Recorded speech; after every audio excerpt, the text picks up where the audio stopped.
Thank you. Hello, and thank you for giving me the opportunity to speak to you today.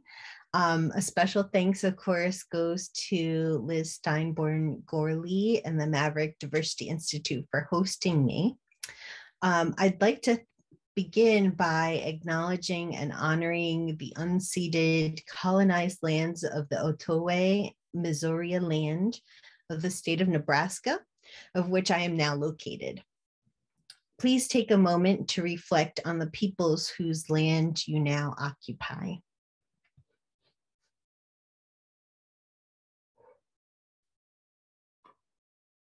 Thank you. I've been asked to speak to you today about intersectional accessibility and its significance to STEM. Now, I won't assume that anyone here knows anything about me, despite the lovely bio that was just read to you. So I'll provide you with a brief description of my background and its connection to disability in STEM.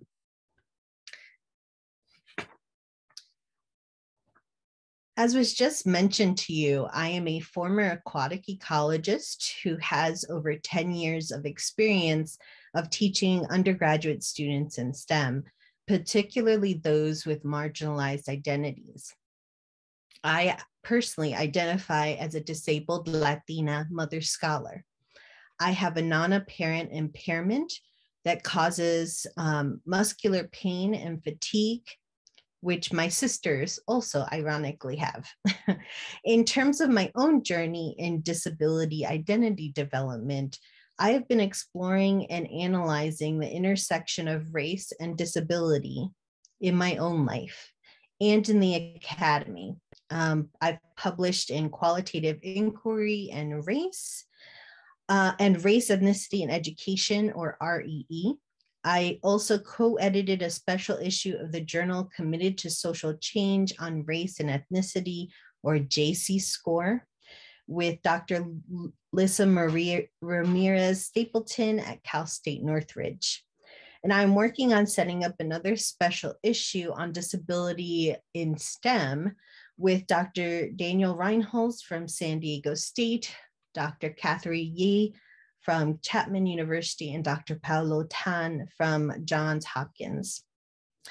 Lastly, I'm personally connected to disability through my mother, who is legally blind, my sisters, as I mentioned previously, and CNLD, which I co-founded in 2016 and now lead as a board member. For those of you new to disability or disability studies, it's important to understand a few key terms and conceptual frameworks to orient yourself within disability discourse. So let's begin with the word we all think we kind of know, disability. Disability is a contested term, actually, particularly now with the emergence of COVID long haulers. Organizations typically follow the definition established through the ADA, or the Americans with Disabilities Act, which defines a person with a disability as a person who has a physical or mental impairment that substantially limits one or more major life activities. Here, disability is a legal term. Most people often confound it with the more medical term of impairment, which is a mental or physical condition that causes a loss or difference in one's physiology or psychology. Disability as a social construct, much like race and gender, is the social barrier that disables someone with an impairment due to that impairment. When those barriers are put in place and favor non-disabled people, then it's called ableism. Ableism essentially views people without impairments as being the norm.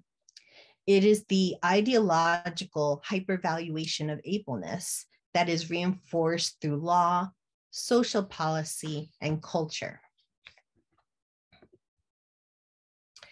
Given the sociological aspects of disability, sociologists and disability activists have been developing conceptual frameworks to examine the lived experiences of people with disabilities. I will share with you the three main models of disability today, but know that there are many more that are in existence right now. So the most common model of disability in society and the most loathed by the disability community is the medical model. The development of the medical model began in the 18th century during the Industrial Revolution. Manufacturing conditions were unsafe and many workers lost limbs or fingers. With advancements in science, they were able to survive, and this left a growing population of people with disabilities. Doctors became trained experts in diagnosing illness and other conditions of health. As shown in the diagram to the right of the screen, the impairment became an individualized problem that could only be cured or managed by specialized professionals and services. Their job was to make the person as normal as possible. This includes speech therapists, social workers, surgeons, sheltered workshops, educational psychologists, and many more that are listed around the figure. In the medical model, the doctor is the expert, while the patient is a passive receiver of treatment, and the expectation is compliance. The focus is on the individual's limitations and how the doctor will, quote unquote, fix them. The medical model tends to lead to the discrimination and objectification of those with disabilities.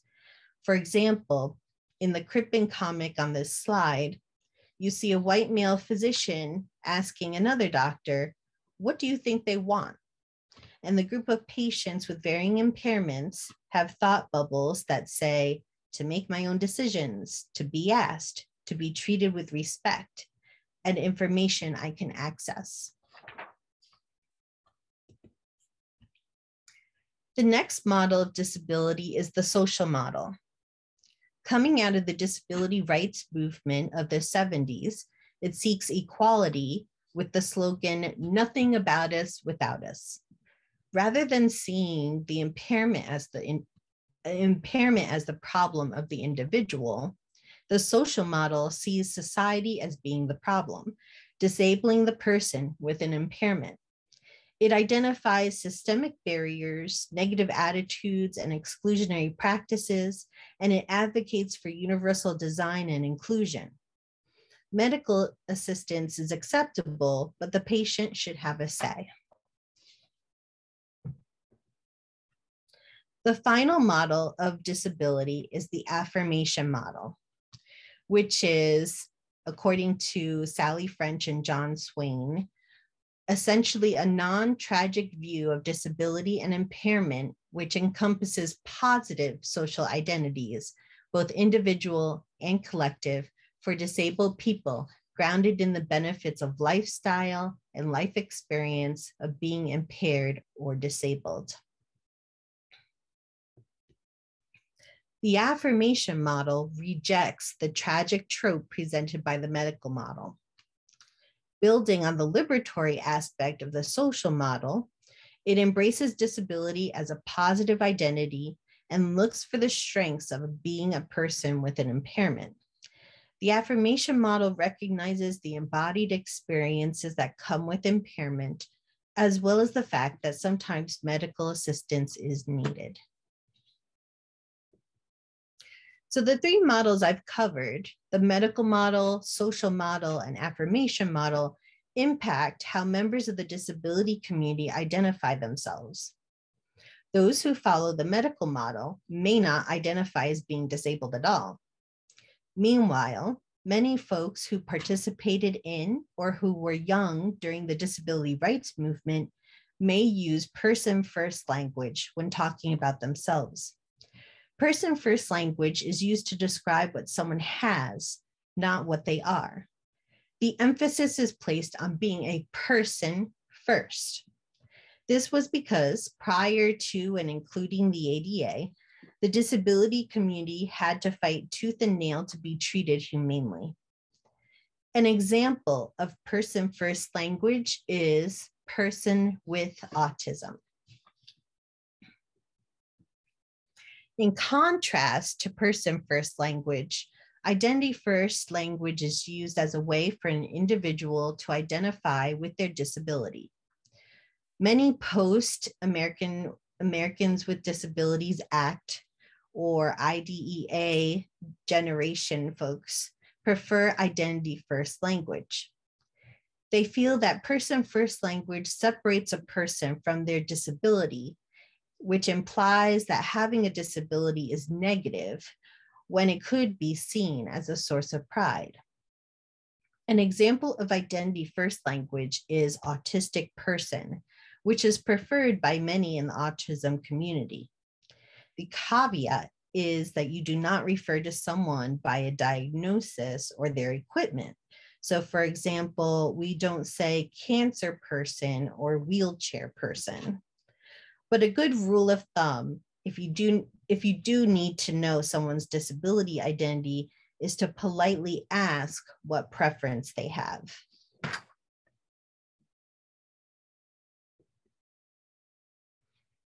As I suggested earlier, the Americans with Disabilities Act, or ADA of 1990, has had an impact on language and how the disability community sees itself.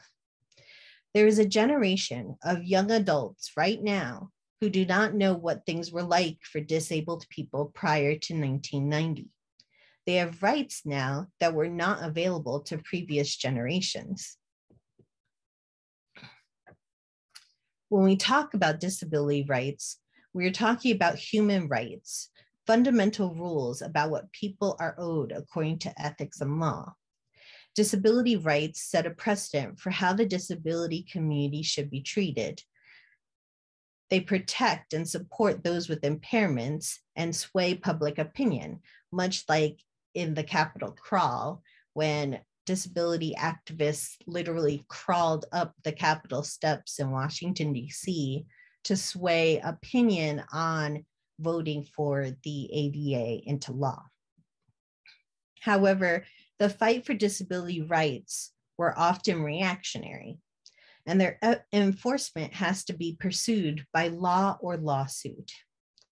The law places the onus on the disabled individual to report and provide evidence of discrimination. Lastly, it leaves non-citizens, undocumented folks, and multiply marginalized people unprotected. Consequently, there has been a shift in the disability community where the focus of actions and discussion is now on disability justice. Unlike disability rights, disability justice seeks to address systemic oppression and proactively put things in place to center the most vulnerable and impacted groups.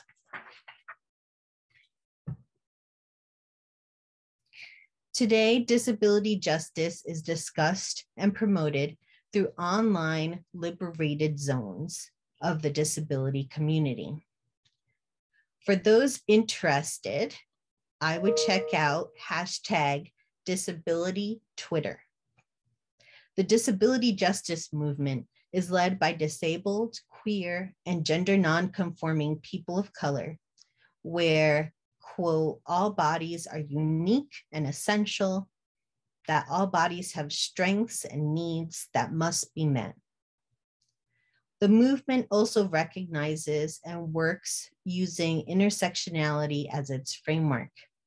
For example, Sins Invalid, a disability justice and performance organization, states that ableism coupled with white supremacy, supported by capitalism, underscored by heteropatriarchy, has rendered the vast majority of the world invalid.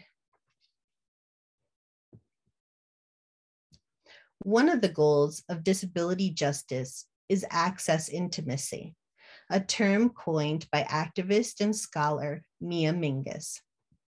She says that access intimacy at once recognizes and understands the relational and human quality of access while simultaneously deepening the relationships involved.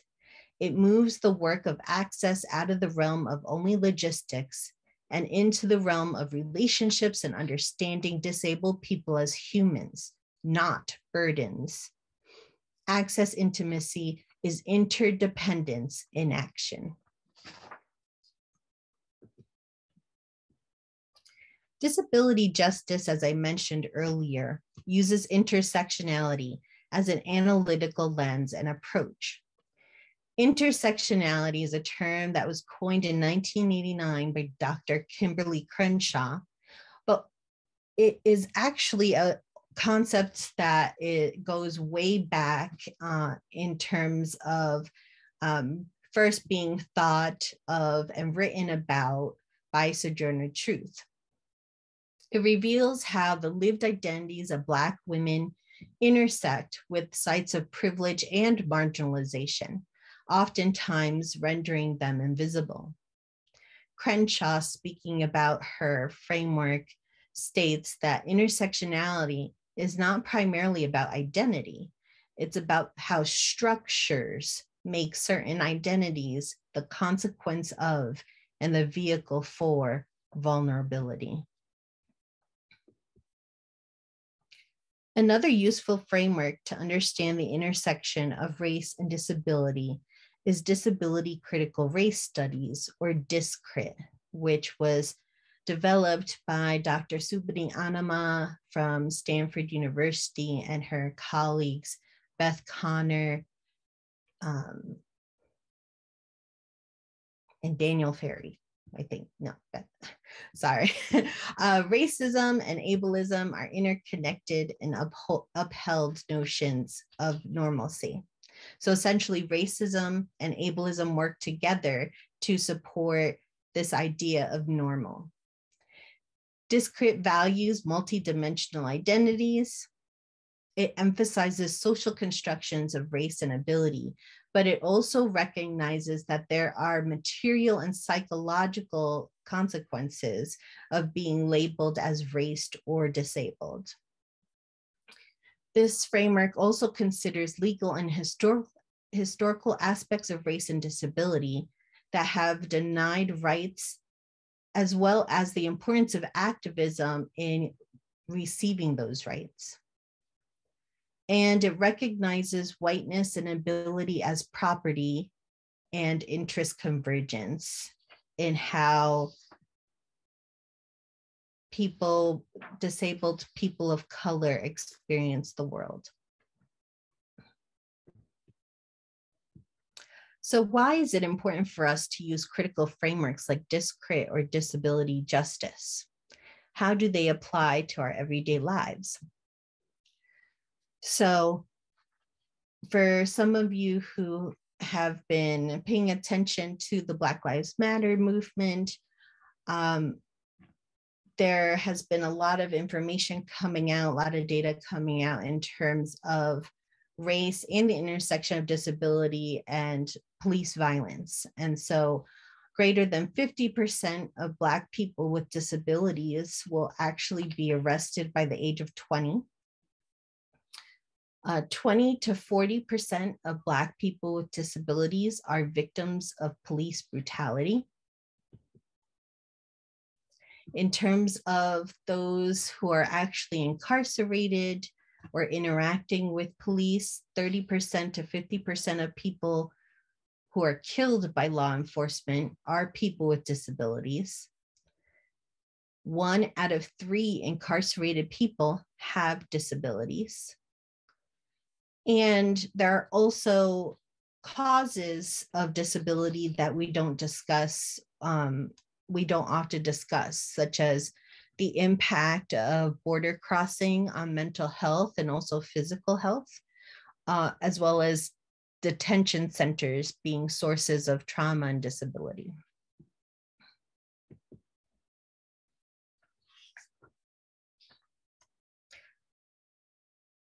We also saw the disability community negatively impacted during the pandemic due to a lack of science information. Whereas most people had COVID data and health measures given to them, via newspapers, television. They were able to communicate through masks, and they had social media to make informed decisions to make their own informed medical decisions. Those in the deaf community, disabled English language learners, and those with intellectual disabilities did not always receive any information, especially when speaking to folks in person due to the mask mandate.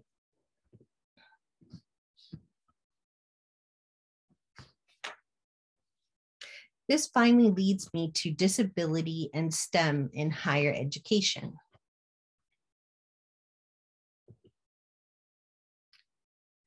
We know that before college, there are a disproportionately high number of youth of color in special education.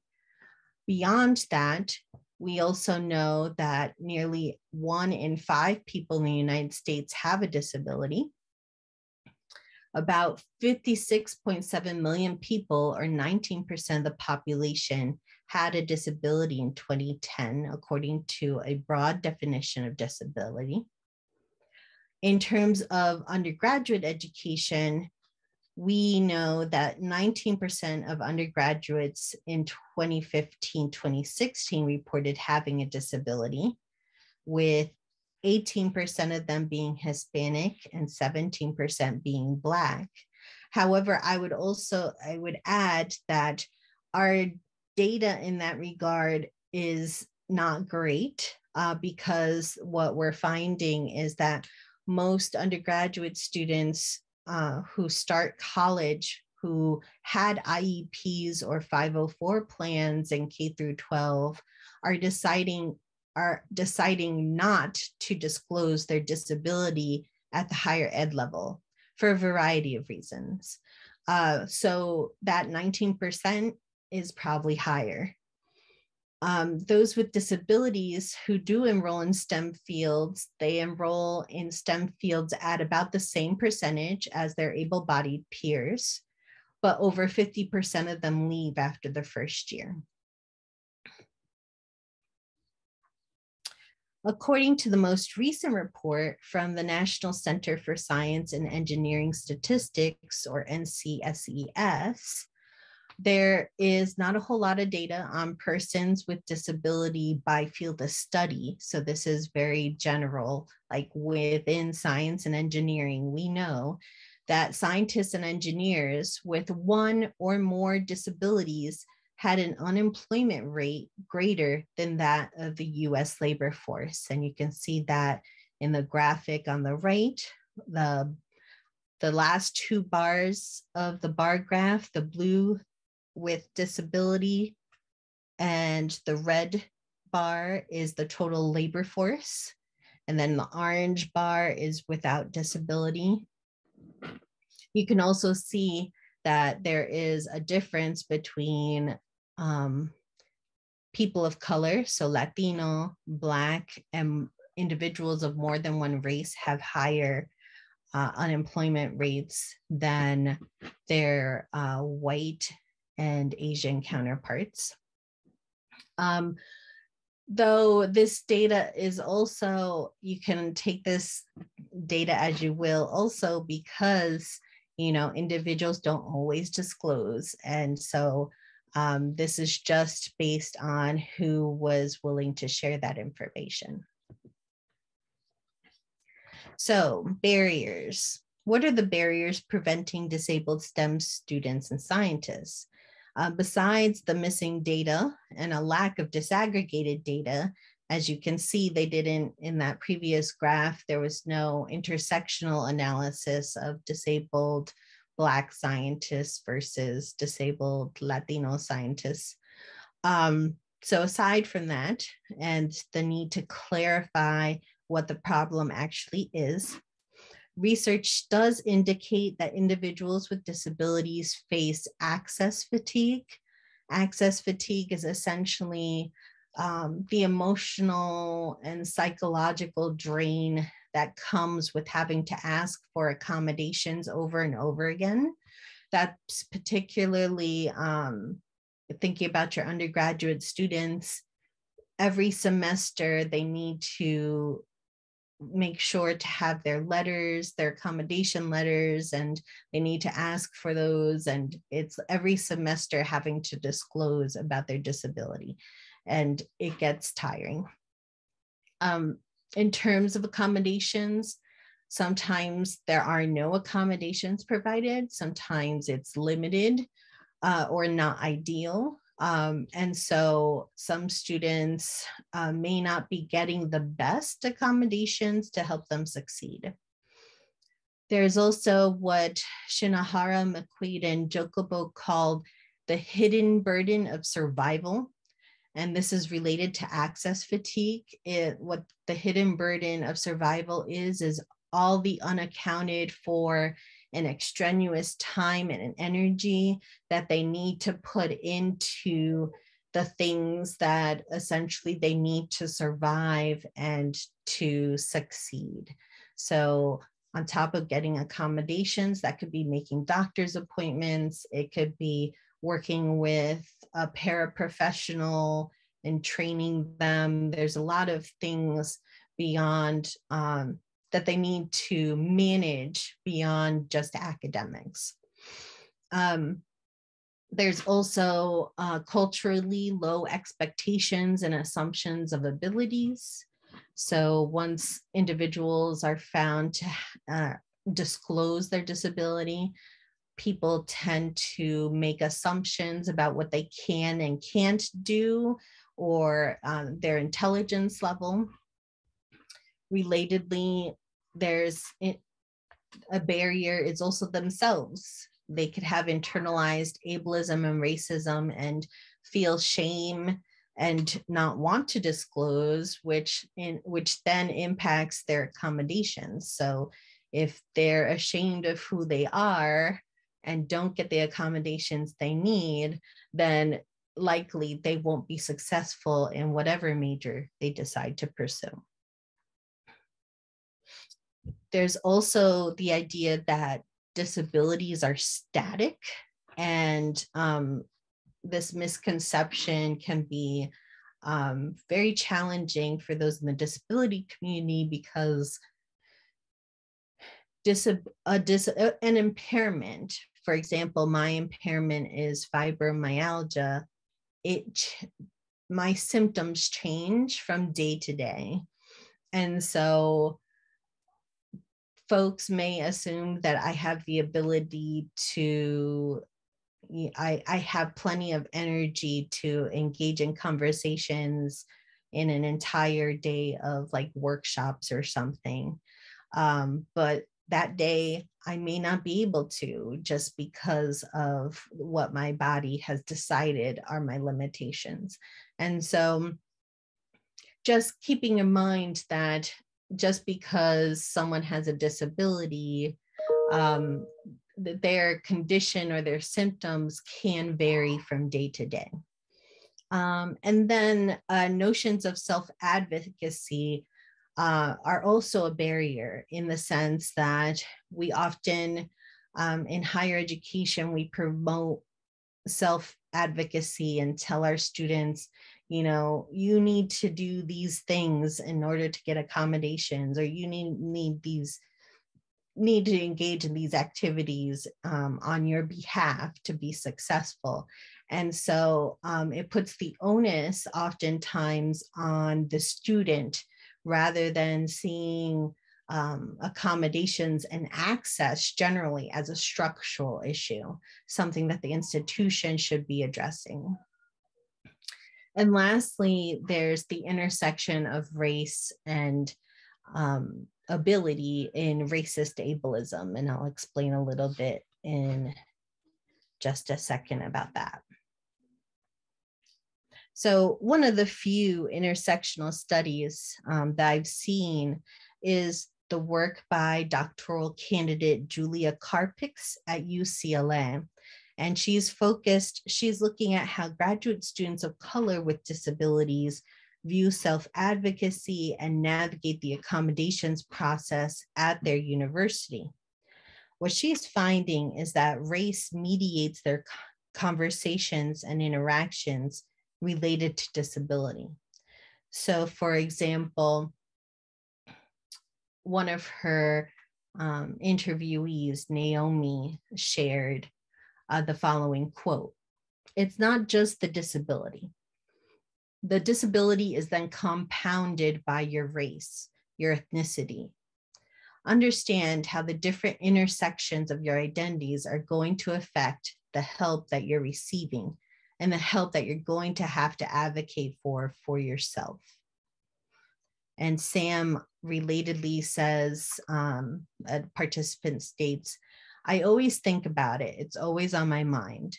If I choose to disclose or not to disclose, race is always something that filters through that. It helps me make that decision. I also think about the professor and how I think they're going to interact.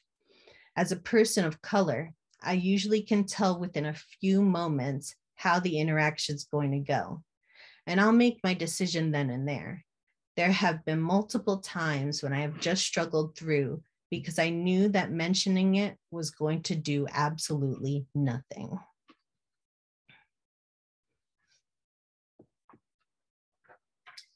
So as Sam mentions, these faculty interactions with students revolving accommodations, they have individual impacts for sure, but they also have legal ramifications. So, recently there was the Bayan versus Los Angeles Community College District, or LACCD. And it was a very important ruling that could have impacted the disability community in an extremely bad way. But essentially what happened was Roy Bayan and another Latino who was blind, they sued LACCD under the ADA and Section 504. What they were claiming, and where they found plenty of evidence to show, was that they and other blind Latino students were not being given accessible materials in mathematics. And so despite going to the department chair, despite going to the dean, nothing was being done, or if there was an effort, it wasn't in a timely manner enough for students to successfully take and pass their math courses. And so LACCD appealed to the Ninth Circuit Court of Appeals, and they were saying that the plaintiffs should not be allowed to bring claims under the ADA or Section 504 using disparate impact, which is basically unintentional discrimination. And they did try to go to the Supreme Court, and luckily that vote was denied. So whether you try to provide accommodations or essentially what you do in the classroom could have a bigger impact than just that individual student, is what I'm trying to say. So now I'd like to share a couple of videos that I thought would highlight the benefits of thinking about disability and also the intersection of disability and race in STEM. So let me pause my sharing.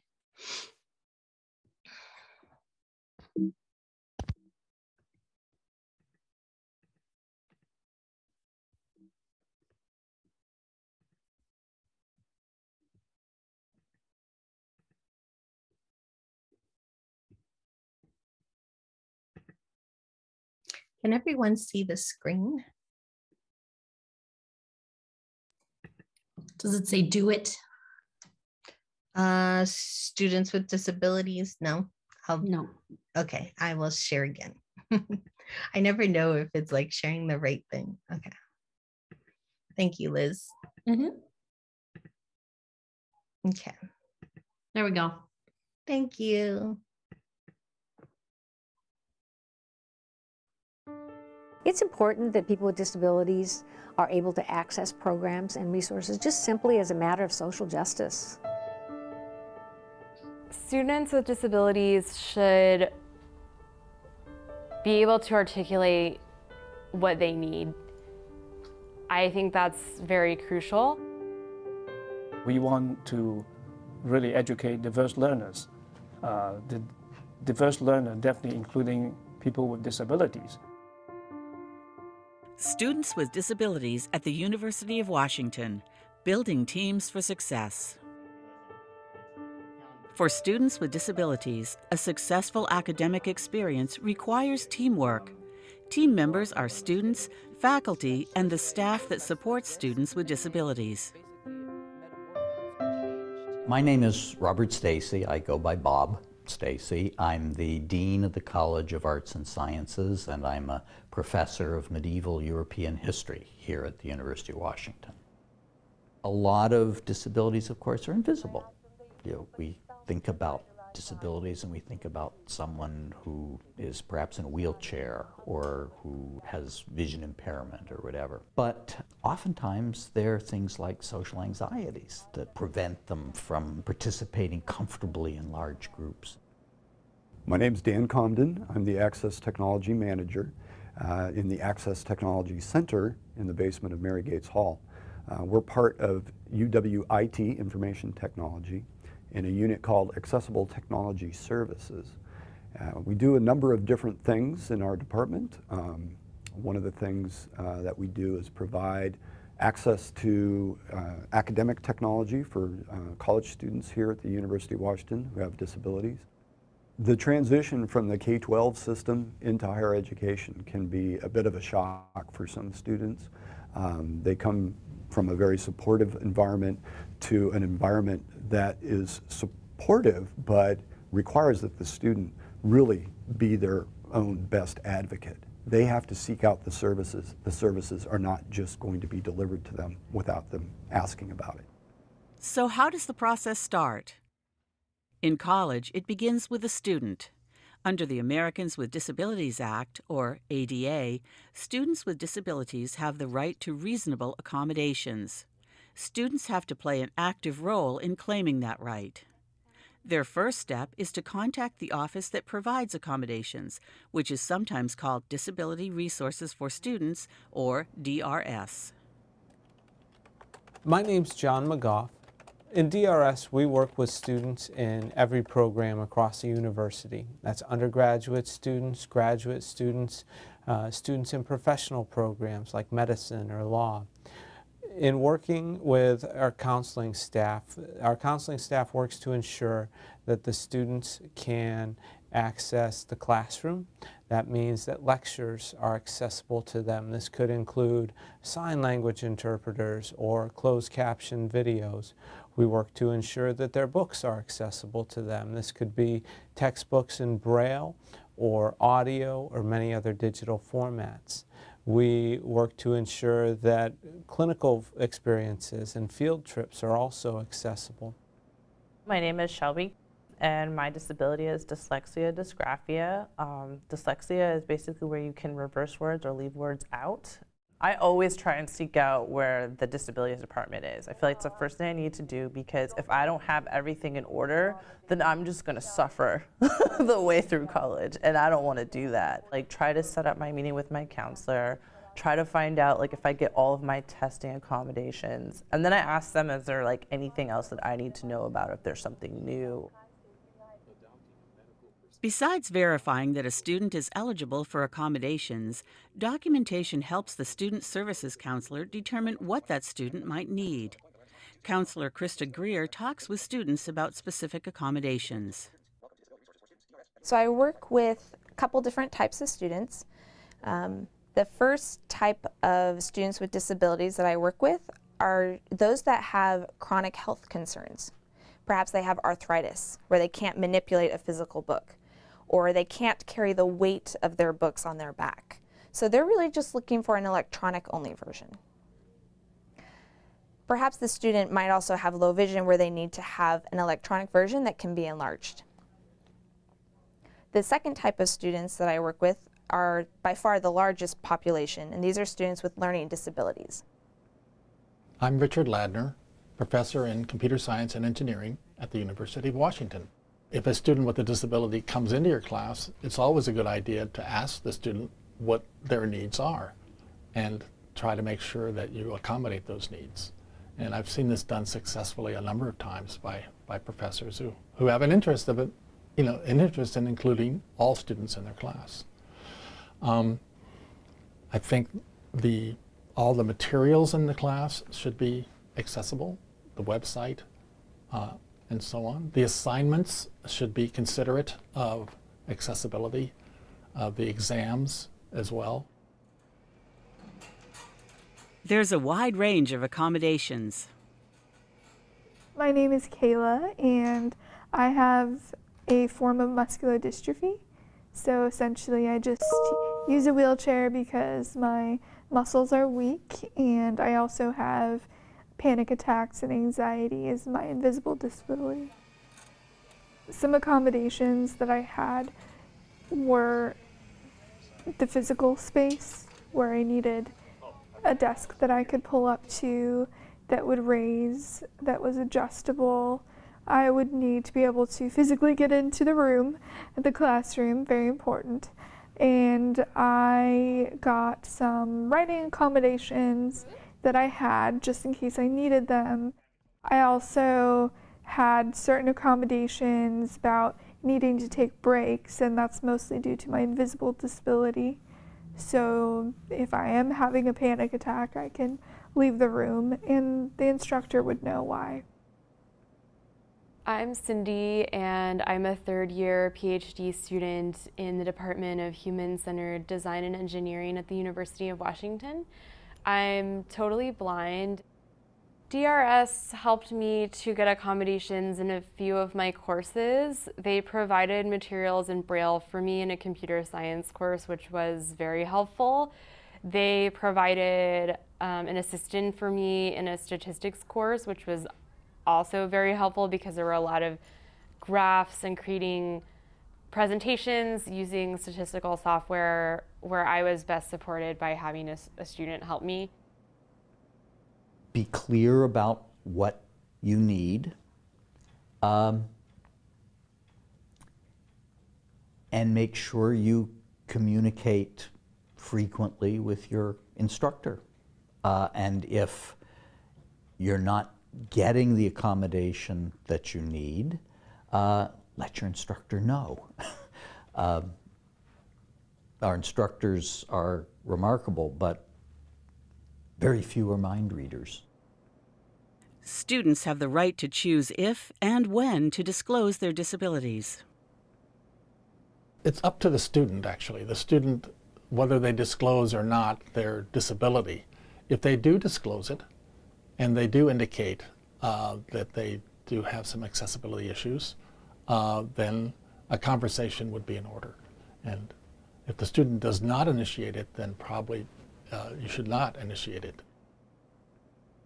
So what I would advise is for professors to offer opportunities if they come across something that might be helpful for someone with a disability, to offer it to the entire class. Like, oh, if you have a disability, here's something on campus that might be helpful, rather than kind of calling the student out.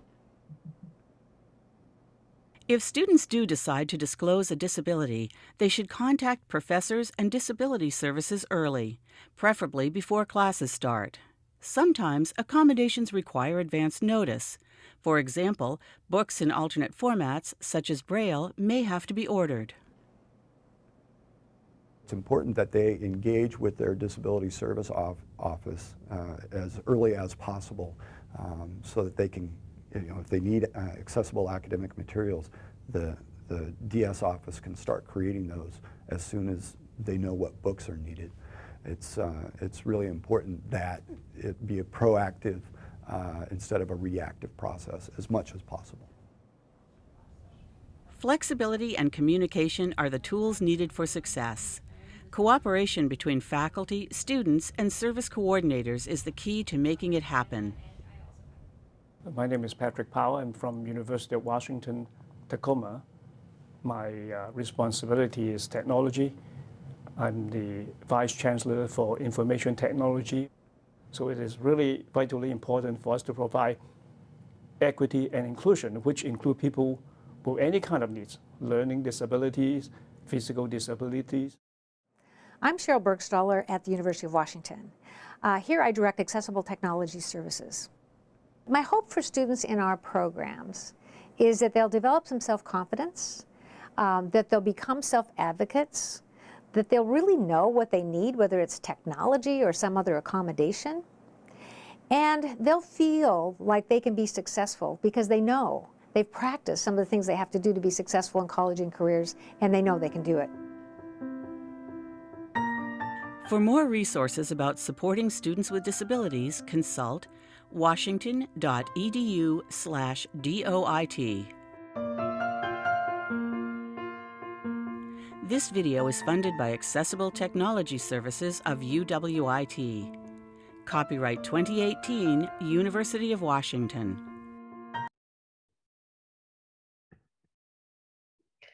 So I highly recommend their website. They're one of the few institutions who are focused on disability, and in particular, the Do It program is focused on disability in STEM.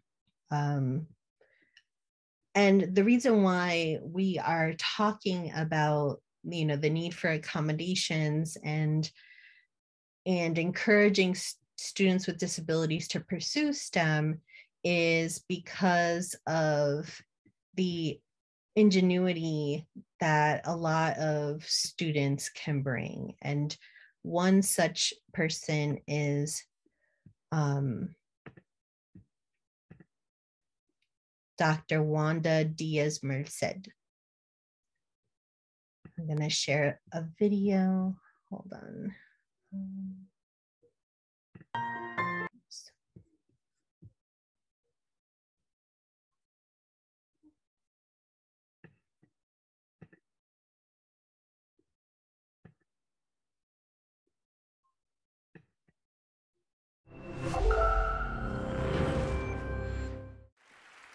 Once there was a star.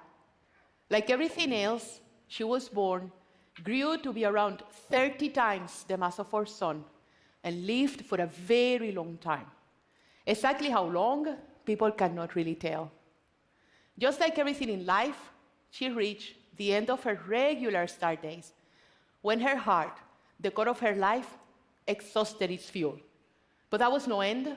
She transformed into a supernova, and in the process, releasing a tremendous amount of energy, outshining the rest of the galaxy, and emitting in 1 second the same amount of energy our sun will release in 10 days.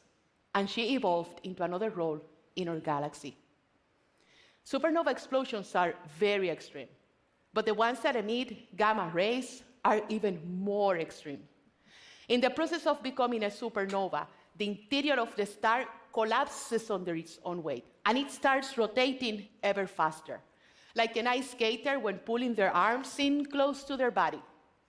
In that way, it starts rotating very fast, and it increases powerfully its magnetic field. The matter around the star is dragged around, and some energy from that rotation is transferred to that matter, and the magnetic field is increased even further. In that way, our star had extra energy to outshine the rest of the galaxy in brightness and gamma ray emission. My star, the one in my story, became what is known as a magnetar. And just for your information, the magnetic field of a magnetar is 1,000 trillion times the magnetic field of Earth. The most energetic events ever measured by astronomers carry the name gamma ray burst, because we observe them as bursts or explosions, most strongly measured as gamma ray light. A star like the one in our story that became a magnetar is detected as a gamma ray burst during the most energetic portion of the explosion. Yet, even though gamma ray bursts are the strongest events ever measured by astronomers, we cannot see them with our naked eye. We rely on other methods in order to study this gamma ray light. We cannot see them with our naked eye. We can only see an itty-bitty tiny portion of the electromagnetic spectrum that we call visible light. And beyond that, we rely on other methods. Yet as astronomers, we study a wider range of light, and we depend on other methods to do that. On the screen, it may look like this. You're seeing a plot. That is a light curve. It's a plot of intensity of light over time. It is a gamma ray light curve. Sighted astronomers depend on this kind of plot in order to interpret how this light intensity changes over time. On the left, you will be seeing the light intensity without a burst. And on the right, you will be seeing the light intensity with the burst. Early during my career, I could also see this kind of plot. But then I lost my sight. I completely lost my sight because of extended illness. And with it, I lost the opportunity to see this plot and the opportunity to do my physics. It was a very strong transition for me in many ways. And professionally, it left me without a way to do my science. I longed to access and scrutinize this energetic light and figure out the astrophysical cause. I wanted to experience the specious wonder, the excitement, the joy produced by the detection of such a titanic celestial event. I thought long and hard about it, when I suddenly realized that all a light curve is a table of numbers converted into a visual plot. So along with my collaborators, we worked really hard and we translated the numbers into sound.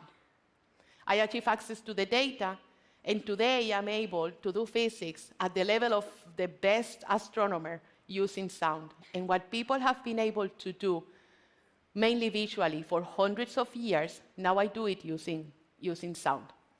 Listening to these gamma ray bursts that you're seeing on the screen,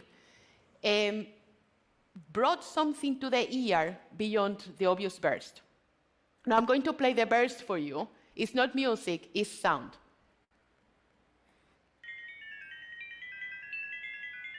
This is scientific data converted into sound, and it's mapped in pitch. The process is called sonification. So listening to this brought something to the ear besides the obvious burst. When I examined the very strong low-frequency regions, or baseline, I'm zooming into the baseline now, or the baseline, we noted resonances that were characteristic of electrically charged gases like the solar wind. And I want you to hear what I heard. You will hear it as a very fast decrease in volume. And because you're sighted, I'm giving you a red line indicating you what intensity of light is being converted into sound.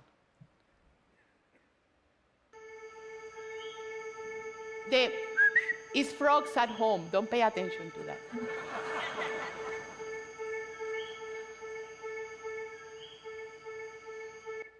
I think you heard it, right?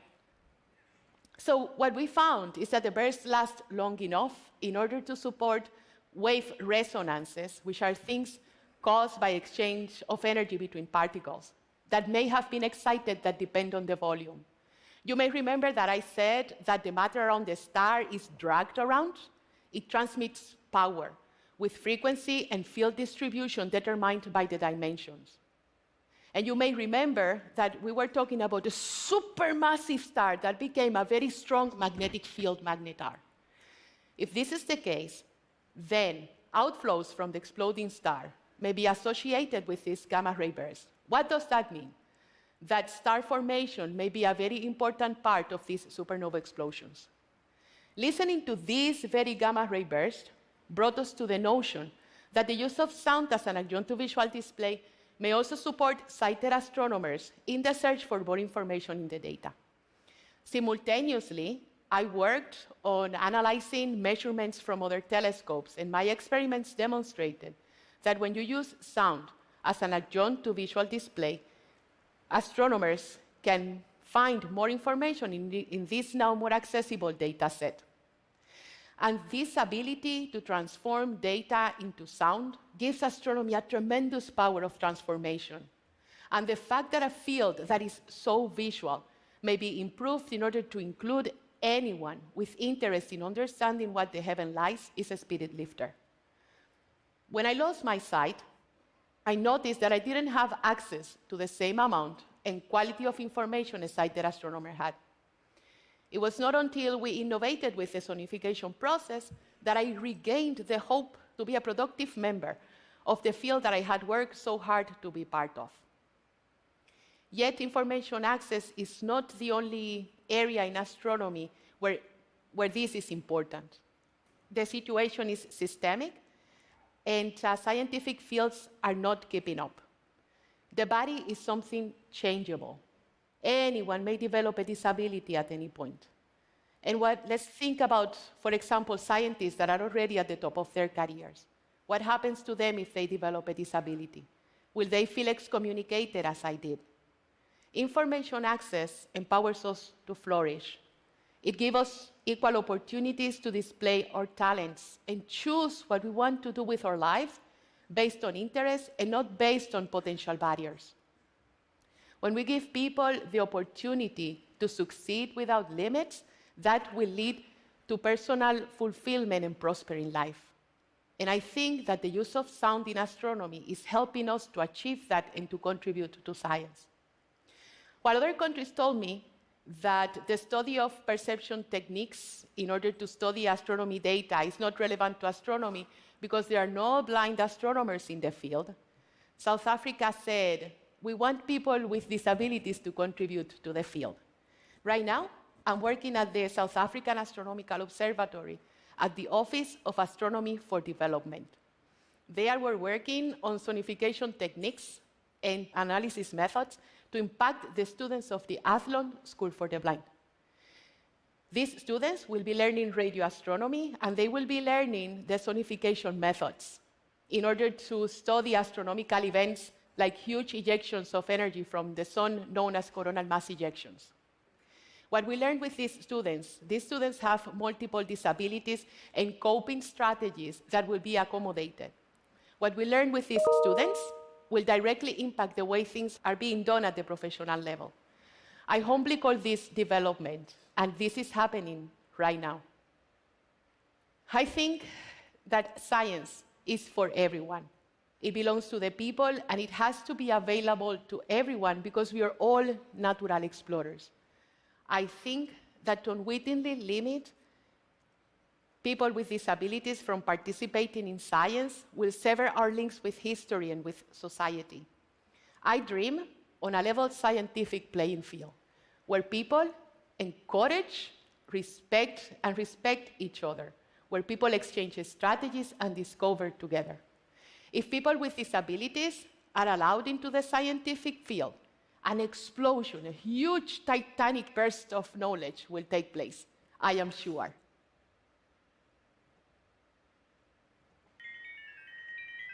That is the Titanic burst. Thank you. Thank you.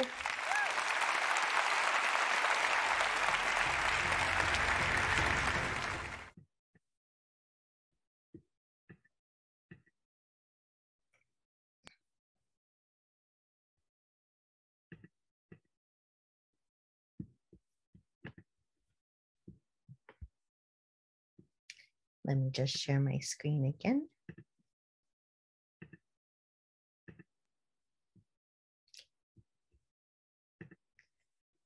So like Dr. Diaz-Med said, you know, this is, oops, I need to stop the show. Great things happen at intersections. In fact, I would argue that some of the most interesting things of the human experience occur at the intersections. Sorry about that.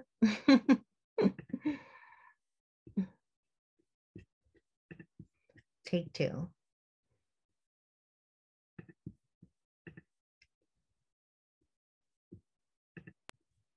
Okay, so like Dr. Diaz-Brent said, was saying, you know, there are young disabled children, many of whom are of color, who could potentially add a lot of new ideas and provide new directions for STEM fields. So what can you do in your capacity as folks, as faculty, as scientists? Well, the first thing you can do is believe your students. I've heard so many stories of students saying that faculty members don't believe them when they say they need an accommodation or that they have particular access needs. And especially those with chronic illness, they tend to find faculty are very resistant in making things more flexible or having very strict attendance policies. But the first thing you can do is believe your students when they're telling you this. One, because they need to provide a bunch of evidence to the Disability Services Office to even get the accommodations in the first place. Two, because it's tiring to have to tell somebody about your condition over and over and over and over again.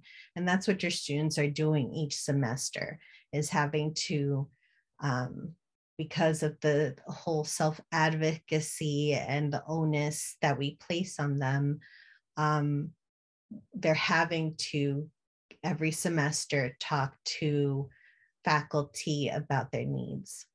Remember that students don't need to give you details about their impairment. So if you receive an accommodation letter that's very general, that it is what it is. You can't ask about what condition they're needing accommodations for. Your only responsibility is to actually enact those accommodations. Avoid using cutesy, infantilizing, offensive synonyms for things. So one of those that's contested is special needs. It makes the needs seem like a privilege, like something that's not really necessary, but that's given. And it's just a little off-putting.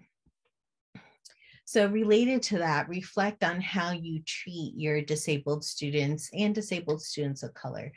How do your interactions go when students ask you for accommodations? Do they disclose to you?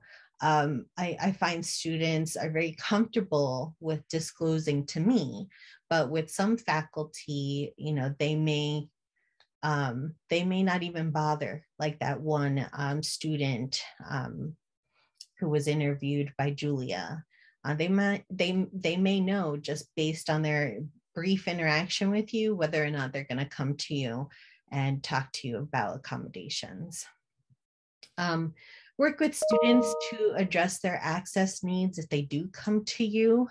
I know in the Do It video, the one dean, I believe, was saying that students should know what their needs are, ask for their needs. But to be honest, especially first year students, some of them aren't going to know what kind of access needs they need. So having a conversation with them, talking about the curriculum materials and your expectations and what exactly you do in the classroom, because there are, some students have never had a hands-on lab experience, or They may have had very little exposure to STEM. So you may want to have a discussion about what are the things that you're actually going to be doing in the classroom, and how does that impact their ability to participate, right? So related to that, be flexible as much as you can. Fulfill accommodation needs in a timely manner, so please don't put them off. I've had one student, well, actually, I had a friend who was a doctoral student at one of the UCs. I won't say which specific one, but she was a doctoral student and she needed a textbook for a course, and she needed it in Braille, and they kept postponing and postponing. And it got to the point where she had to drop the class because she just couldn't keep up once she had finally received the accommodations. So you don't want to be that you don't want to be that faculty person or that staff person who is the cause of a student not being successful either academically or in terms of time to completion of their degree. Because that also costs them, for some of them, it's also a matter of money. So if they can't take that course or have to drop it, or there's a lot of financial implications for that as well. Learn, and I would also add, collaborate with disability services on your campus. Sadly, I know there are some universities who don't even have a disability services office. They have maybe one part-time individual who will fulfill accommodations here and there, but not an actual disability services team of people. So if you have a disability service office, please be in contact with them and work with them to be able to make your courses more accessible. And related to that, incorporate universal design. So the woman in the Do It program, Susan Burkstaller, she actually is one of the minds behind universal design for learning. So I would say, she has a lot of, on the Do It website, there are a lot of resources, checklists, videos of ways to incorporate universal design. There still needs to be a lot more to go in terms of talking about universal design in STEM spaces, but at least there are some initial resources to get you started in terms of making your PDFs and PowerPoints accessible and that kind of thing on there. And I'd be happy to share those links with Liz so that she can distribute them to you all. And with that, I would be happy to take any questions that you may have.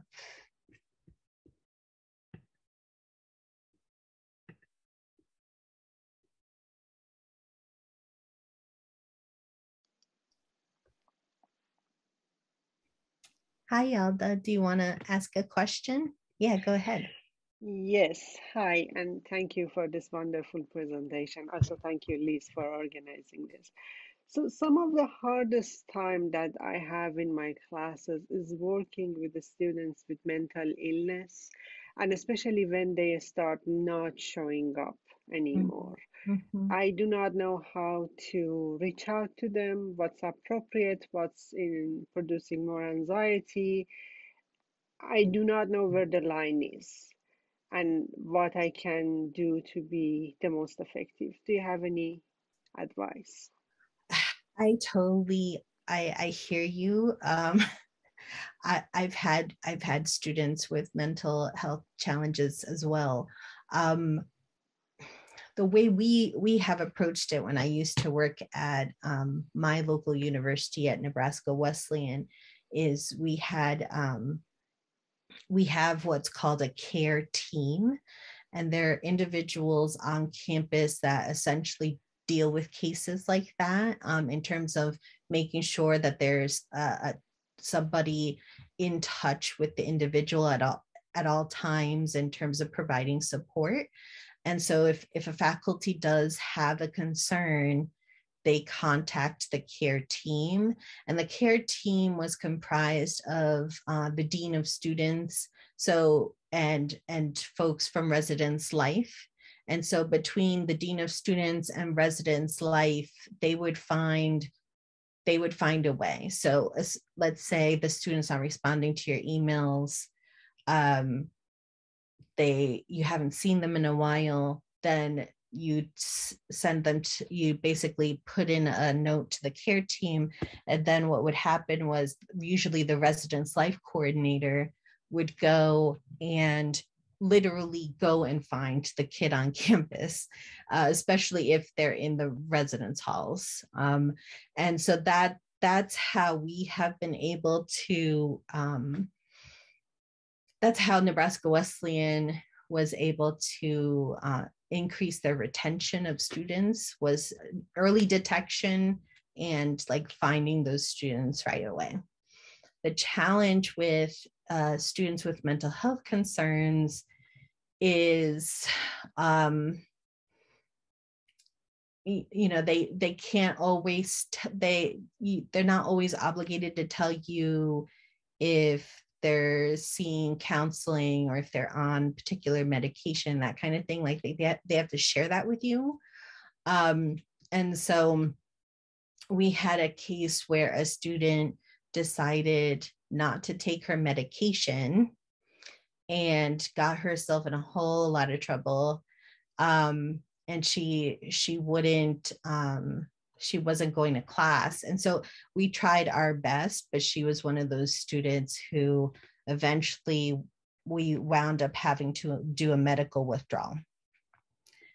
And so I think you'll always have students, and honestly, I think higher education does a disservice to students with mental health conditions. But I don't know what the remedy is, but you're always going to have that one student who you're going to be like, I wish, I could have. But yeah, I would say if you have something like that do you, Yalda, I have a student, I have a student, and I know that student is on the verge of maybe nervous breakdown, if this is my observation, but I'm not a professional here. I had another student last semester. He was one of the brightest I've ever seen. I had a conversation with him. He told me that this is his second school because he dropped out of school because of depression, and it was a huge problem for the family to just reconcile masculinity and mental illness. So they changed the student's state instead of dealing with that. I walked him to the counseling center and he took a couple of appointments, but still he dropped out of my class and disappeared from campus and didn't respond to me anymore. So I think especially on the pandemic, it's a dominant and prevalent issue, but and I see that Liz put something in the chat box. I really appreciate if anybody knows more how we can collaborate on campus. I will tell you, Yalda, that if you have a student that's in immediate crisis, that's having maybe suicidal ideation or self-harm, and you call, from experience, if you call the Crisis Resource Center and the Counseling Center, they will tell you to call security on that student. Which I've never done. So, and this brings me to my question, because one of the things you talked about was this sort of neoliberal shift to, it's the individual person with disability's responsibility to be an advocate, to seek redress in the law, to advocate for themselves. And I see that happening at our university where, for example, professors are being asked to implement universal design and decolonize their syllabi. And most professors don't know what this means or how to do this. Or, I teach sometimes from 6 to 8 classes a year, and have other responsibilities, and we don't get compensated for making these changes or taking these programs or doing all of these sorts of things.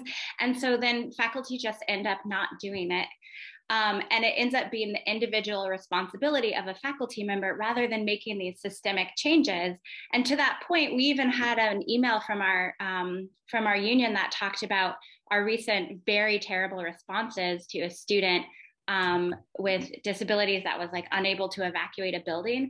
And in the email, it talked about faculty being able to assist students. No student should ever rely on a faculty member to help them. That is a building administration, systemic, institutional solution. Problem. You shouldn't be like, oh, this is my English professor, Dr. Huck, like she's gonna help me out. Like, you cannot rely on me, and you shouldn't have to rely on me. And I mean, I think this speaks to Yalda's question in the sense that, like, oftentimes when it comes to things like students in a mental health crisis, like professor counselor how to do that, where that's not our training. And this needs to be like an administrative institutional solution. So how do you recommend that faculty advocate for those kinds of changes without saying, hey, we're not going to bother with universal design? I mean, we all are, we want to do that work, but like, how do we advocate for our students at that really bigger level? That is such a great question. And I agree with you. You all have lots on your plate and the workloads keep growing. And obviously the pay doesn't adjust accordingly. But to advocate at the bigger level, I really do feel like there needs to be involvement of the students themselves. I feel like most change at institutions of higher ed are driven by the student body. And so, I mean, you could, as a faculty, or start talking to faculty and staff and seeing like who else is on board with this. But I really do think it'll take like students writing letters, making phone calls, like it'll have to be the student voice that kind of drives the institutional change, because you're right. There's only so much faculty can do. And even universal design is not a perfect system. I mean, everyone will have needs that universal design will not meet. And so you can do your best in the classroom. I would say, do as much as you can, even if it's one change per semester. What I started doing was having group notes. So instead of having a designated note taker for the person who needs the accommodation, I have a student volunteer to take notes for the class on a something like a Google Doc that everybody shares. And then they switch off and they're able to see how each person takes notes. So they learn from each other, but you also get the notes for the person who needs it without them having to say, I need a note taker. But anyways, like little things like that. But in terms of systemic change, yeah, and that's the thing. I don't know, and maybe Liz, you might have some experience with like organizing students or whatever. But I really do think it has to be the students driving it and demanding change, that their dollars are going to this institution and they want to see the following changes. I will say that the student who was unable to be evacuated from a building has really used their voice. They went to the papers. They went to a lot of places. I was really inspirational at how that student like took that moment and made it into an opportunity to speak for other students. What you just said, Danielle, made me think. It would it would be kind of horrible. But what you could do is an accessibility audit of the entire campus. And there's actually like an audit checklist that you can get, and essentially basically audit your campus in terms of its physical spaces at least, and then demonstrate the inaccessibility through that audit, but also remind your institution that they could be sued, like by not just one person, but by lots of people, under the ADA and 504. These things have to be addressed, and if they're not addressed, then they're leaving themselves open for a lawsuit. And that could be another avenue. I don't know. I don't know if that would work, but that's another way. Don't we have Liz, don't we have a lawsuit against us right now because of our, we do, like it's happening already. So perhaps Minnesota State is learning some tough lessons about being accessible to students. I can envision that in the next few years, which is a very long time. I try to think about that too. Like years is a long time for students who are here right now. But I think as an institution in the next few years, I would imagine there's some attention coming. There is attention currently related to accessibility and physical accessibility. And we also, as part of this session and others through the Diversity Institute, are focused on this Equity 2030 plan, which is providing us with data to see where our students are with their, achievement, opportunity gaps and the like. So I think that there's a lot of pathways, but yeah, activating students, if you've got someone who's outspoken, I think encouraging them, and then the Women's Center is always a space where students can meet. So there's some paths there. That's awesome. Oh, before I forget, also web accessibility is seeing attention in courts right now too. So make sure it's accessible. What do you mean by web accessibility? I kind of know my son is deaf, hard of hearing, and they do things on the internet at his school. Like he wears hearing aids and he has a lot of accommodations for, like a microphone and all sorts of things, but he does have trouble using, and he's in elementary school, like they use a lot of media and he can't participate in that. No. Is that sort of what you're talking about?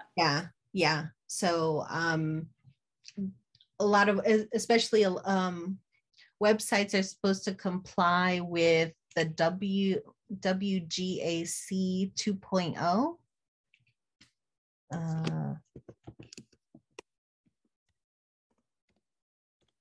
Which has, there's like minimal standards, and then there's like, these are awesome standards that you should. So if they're not meeting at least the minimum of that criteria list, they could get themselves into a lot of trouble. So, and sadly, most websites are not great.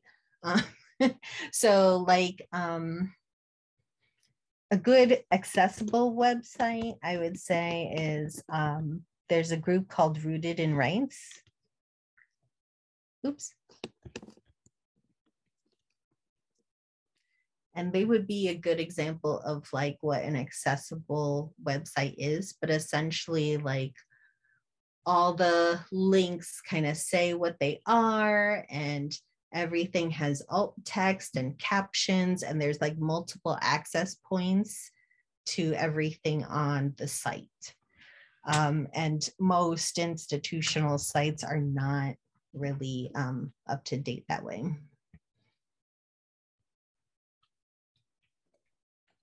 These are awesome. I will also share them with our Director of Accessibility Resources and our web team. Okay, thank you. Cool. These are super helpful. Are there other questions before we wrap up? Oh, there is. I do want to put a plug in for those of you who are interested in disability and STEM. There is a group called Sci Access. I think their website is sciaccess.org. They're out of the Ohio State. And they're a recent group that is slowly growing. So they've only been around a few years, but they have some interesting conferences that center disability, and those have been useful to attend just to see like what folks are thinking and kind of struggling with too. Awesome. Thank you so much. We'll put the recording from today's session on the Diversity Institute website, and we'll also include the links and sources that Lisette has shared. Thank you so much for sharing your wisdom and knowledge with us. It was really powerful, and I've been getting side comments from folks about how glad they are that you're here. So thank you very much for spending some time for having me. Thank you for having me. And you know, if folks want like more specific information, or I have also done like PowerPoint workshops, like how to make your PowerPoint accessible and that kind of thing. So, you know, I'm available for any conversation. I'm down for disability and STEM. So yeah, just let me know. Thank you. We'll keep you on our fall program shortlist. Sounds good. Thanks. Thanks to Bye, everyone. thanks everybody. Have a wonderful day.